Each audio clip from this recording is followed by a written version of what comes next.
Jimmy Frank. Missing 3/07/61-2 p.m., 5 miles northwest of Winthrop, Iowa. Age at disappearance. For years. The location of Jimmy Frank's disappearance is 5 miles northwest of Winthrop, which places it just south of Hazleton, and in close proximity of 3 of the largest rivers in the region, and close to 4 county parks and state wildlife areas. The river areas are thick with cover, and the adjoining land has farms and ranches. On March 7, 1961, Jimmy Frank was in the family barn keep. His dad, Everett Frank, company while he did chores. What transpired in the barn was documented in a March 9, 1961, article that appeared in the Cedar Rapids Gazette. Jimmy had been with his father in the barnyard Tuesday afternoon. About 2 p.m. the boy complained of being cold, and his father sent him to the house about 30 feet from where they were standing. The boy never appeared there. The father realized when he returned to the home that Jimmy didn't arrive and started to search. The weather was cold, but it was not snowing or raining yet when the other Frank children, Ted, age 12, Lee, age 11, and Peggy, age 9, returned from school. They assisted the family with the ongoing search for Jimmy. As night arrived, the heaviest snowstorm of the season hit Winthrop. In the same Cedar Rapids Gazette article, the following facts were told by the sheriff heading the search. We have searched a 5-mile area, inch by inch, Buchanan County Sheriff Ray Moline stated, and no trace of the boy has been found. We are now airing the possibility of foul play. At this point, almost 700 locals were assisting in the search for Jimmy, and they had found nothing. Civil Air Patrol planes were scouring the sky when the weather allowed. Just one day into the search, heavy rain and gusty winds restricted searchers to the ground, and blowing snow made conditions extreme. Articles explained how searchers traveled to the Frank farm in buses to reduce the number of cars on local roads and to coordinate all search efforts. The response to this disappearance was overwhelming. After almost 3 weeks of non-stop search efforts, the sheriff decided to give searchers a rest and wait another week until the snow melted. On April 1st, Sheriff Moline gathered hundreds of locals together, and they plotted the same search patterns they had completed dozens of times in previous weeks. Less than 45 minutes into the search, there was a surprising find, as is described in the April Eddy tie-in of the Mason City Globe. The body was found in a small gully, only 385 yards from the farm home of his parents, Mr. and Mrs. Everett Frank. Jimmy was one of the Franks' children. More information was found in the Janesville Daily Gazette of April The boy apparently had become mired in the muddy field and stepped out of his boots. The lad also had removed his mittens. The medical examiner responded to the scene and stated that Jimmy had frozen to death. Summary. As I studied archives on this story, I continued to look for a canine connection. I did find one. Jimmy had a dog that always stayed at his side during the entire search effort. One article explained that the dog sat on a hay pile between the house and barn and never moved. Let's remember what Sheriff Moline stated about the search effort after the second day. We have searched a 5-mile area, inch by inch, a believable proposition considering there was almost nothing but flat land and farms with 700 people participating in the search effort. I believe that if Moline's statement was not true, the press and family would have challenged him on it. Jimmy was found 385 yards from the point he was last seen. He wasn't underwater. He was under some snow when found, but he probably was not when his father and family were searching, as it hadn't started to snow then. Just 4 football fields away from his family's residence, and searchers couldn't find him? I have a very difficult time understanding why a young boy would walk into harm's way when he had stated he was cold and thus needed heat. The location of this disappearance is among a majority of the Iowa/Illinois disappearances I have documented. This area is an evolving cluster. Guy Heckel, missing 02/03/73-8 p.m., Boy Scout Camp, Toddville, Iowa. Age at disappearance, 11 years.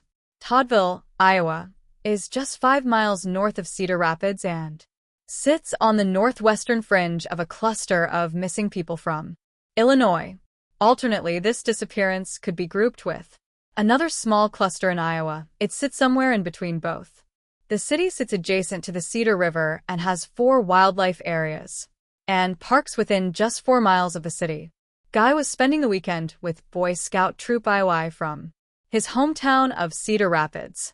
The troop was spending its nights at a Kiwanis camp adjacent to the Cedar River and very near the Duane Arnold Energy Center, also on the river. The Energy Center is a nuclear facility which was being built at the time. The camp is in the only rugged area anywhere in proximity of the river and has extremely thick vegetation on both sides for 8 miles north and south. On February 3rd at approximately 8 p.m., Guy was playing cap, tore the flag with other scouts. He had the flag and was going into a position to hide. Other scouts went to look for him, and he couldn't be located. Guy's troop mates returned to their tents and eventually went to bed.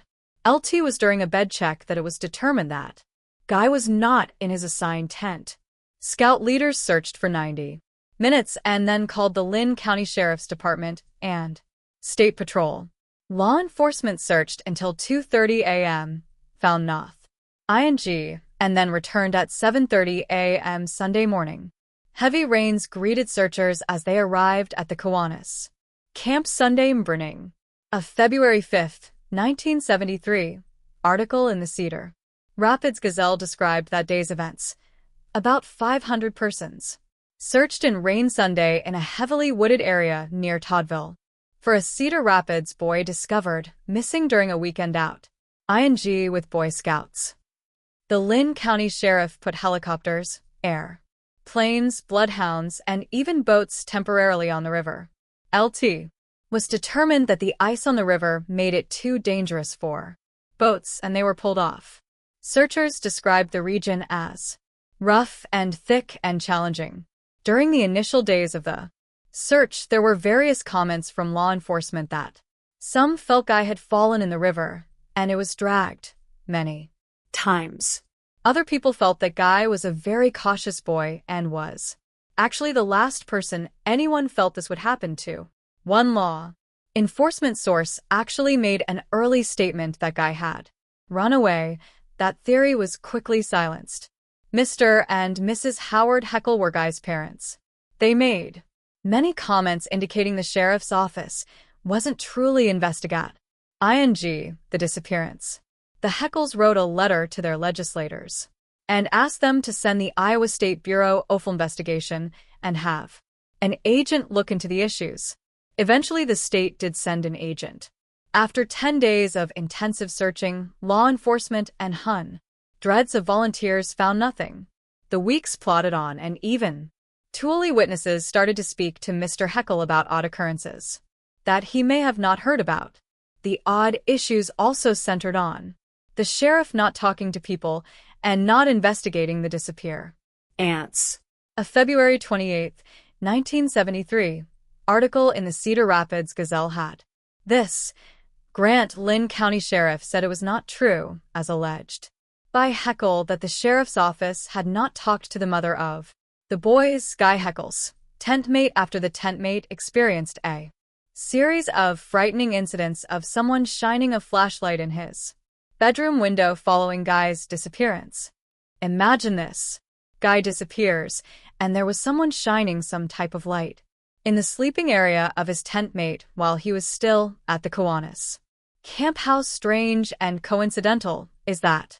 When they talk about some type of light, what kind of light could it have been? There were no new significant leads in Guy's disappearance until fisherman Robert Comp was on the east bank of the Cedar River and found a coat pinned to a log approximately 1 mile downstream from the point where Guy disappeared. The finding of the coat only added to the mystery of what happened to Guy. A. February 28th article in the Waterloo Daily Courier had the description of the coat being found. The Heckles Sunday identified a jacket, which was found in the river about a mile south of the campout site, as belonging to their son. Heckles said the jacket was partially zipped up and couldn't understand how the boy could have gotten out of it. The coat was described as a blue quilted nylon coat. It is extremely rare to hear about a religious affiliation with a missing person. Mr. Heckles spoke about Guy as a religious boy who showed faith to the Lord. The family has 2 additional daughters, aged 13 and 14 at the time of the incident. Guy Heckle was never found. Summary. As one VE stated in my past books, law enforcement needs to listen intently to parents, friends of the family, and relatives. Each of these groups stated that Guy was the type of boy who would never break the rules, never stay out past curfew, and was a boy of faith. It was Guy's parents who pushed the state to send agents to investigate the disappearance. The parents felt something odd was happening and knew this wasn't your standard drowning or simple disappearance. While researching, we start to look for certain elements that fall into a pattern with the other cases we've researched. Boys and girls seem to disappear with more regularity when they are in organized groups such as Boy Scouts, as an example. For boys specifically, there have been several disappearances of boys while playing hide and seek or capture the flag. A very odd side note. The fact of ing clothing and bad weather also come into play with Guy's disappearance, as well as the fact that bloodhounds couldn't find the boy. The one item that made me sit and contemplate the possibilities was the story about Guy's tentmate seeing a light at night in his room for 3 nights. The articles stated a flashlight. Could this have been a bright light from the outside, or was it specifically a flash light? How could the boy know what kind of light it could have been? I question why the boy didn't tell his family after the first 2 incidents. Probably not an important thought, but what is important is where did the light emanate from, and was this related to Guy's disappearance? Justin Stolley, missing 9/03/81 noon, Achayadan, Iowa. Age at disappearance, 2 years. Achayadan is just 4 miles south of the Minnesota border and just 2 miles west of Spirit and West Okoboji Lake. The city is in an area of dozens of small lakes and ponds and is reminiscent of an area in northern Minnesota. On September 3, 1981, at approximately noon, Justin Stolley was supposed to be playing in the yard at his parents' farm with his dog. When Justin's parents attempted to find him, they couldn't locate the boy or his dog, Sandy. The Stolleys searched the area around the farm and their machinery, and then called law enforcement for assistance. The local sheriff responded, took control of the situation, and asked for assistance from area residents. He got it. 4,000 citizens searched the area for the boy along with helicopters equipped with heat-seeking forward-looking radar, FLIR, and airplanes. The search for Justin lasted until late in the day on Saturday, when the sheriff reported that they had run out of locations to search. The parameters of the search consisted solely of the Stolley farm, which was surrounded by a barbed wire fence that everyone agreed Justin could not get over. Late on Saturday afternoon, Mr. Stolley held a press conference with the sheriff and announced they were giving up the search for little Justin, as the primary search for Justin was ending. A local farmer, George DeGroot, contacted a psychic and asked her opinion on where the boy may be. The psychic helped DeGroot draw a map and sent the rancher into the fields to find the boy. It was nearly 8 p.m. on Saturday night, and DeGroot was about to quit when he heard a SMA 11 whimper. He called for the boy, and the whimper got louder. A September 7th article in the Lakeland Ledger described DeGroot's find. I thought I heard the cry of a small boy. It was very distant. I called a couple more times. It got more real, like a boy's voice crying. I started running. He found the boy lying in a cornfield in an adjacent farm to the Stolley property. The boy had made his way through his parents' farm, somehow got over a fence and walked through another field. Allegedly, Justin was taken to a local doctor, and the doctor stated that Justin was in good condition and not dehydrated. Summary. There are several elements of this disappearance that made it relevant to this study. Justin disappeared in an area where other boys have also vanished, as is described in Missing 411 Eastern United States. Justin disappeared with his dog, a common occurrence when children disappear. There was never any other mention of the dog, other than he disappeared with Justin.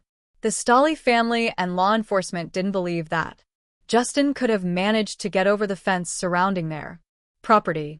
If both parties didn't believe the boy could get over the fence, how did he manage to accomplish this? The doctor stated that Justin was not dehydrated. How was this possible? If over 4,000 people scouring the area hadn't seen him, where was he? The most important element to this case is how Justin avoided a helicopter with Fleur looking for his heat signature. As someone who has been in helicopters equipped with Fleur looking for people on the ground, the width of the area you are searching is huge. Other fields and surrounding properties would have been included in the screen view and covered. I do not see how Justin could have been missed if he was there. The cogent point, was he there when the helicopter was in the air?